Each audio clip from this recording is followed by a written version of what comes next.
Et vous êtes peut-être dans une situation de crise, vous aussi, depuis la période du confinement, parce que vous avez perdu votre travail. Les employés qui se retrouvent sans ressources viennent frapper à la porte de la direction des solidarités pour demander de l'aide. Une aide qui est aussi attribuée aux sans domicile fixe, confinés pour le moment dans des locaux mis à disposition par différents partenaires sociaux à Papeete, ou quand la solidarité prend aujourd'hui tout son sens. On voit cela avec Ignacio Raveino et Jacques Dabour.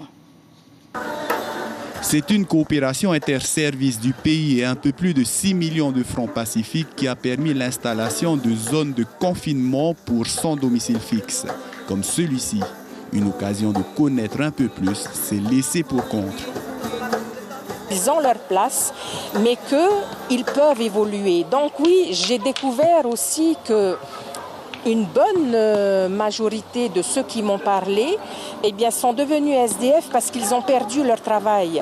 Et donc, ils ont préféré partir de leur famille, quitter leur famille élargie, on va dire, parce qu'ils sont très mal accueillis et eux-mêmes sont très gênés de dépendre des autres.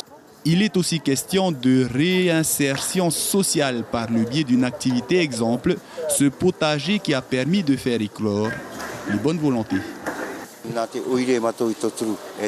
Nous vivons ici et nous sommes aidés par ces associations.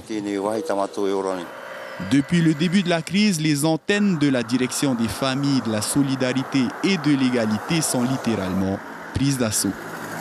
Je viens avec ma fille pour l'aide de ses filles,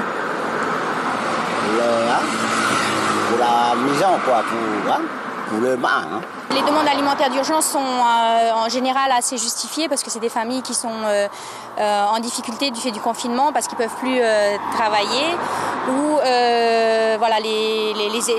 leur recherche d'emploi ne peut pas se faire dans cette période-là. Il y a des familles aussi qui peuvent être en difficulté au niveau familial. C'est vrai que je dis, on fait les aides alimentaires, mais on s'occupe aussi toujours des familles.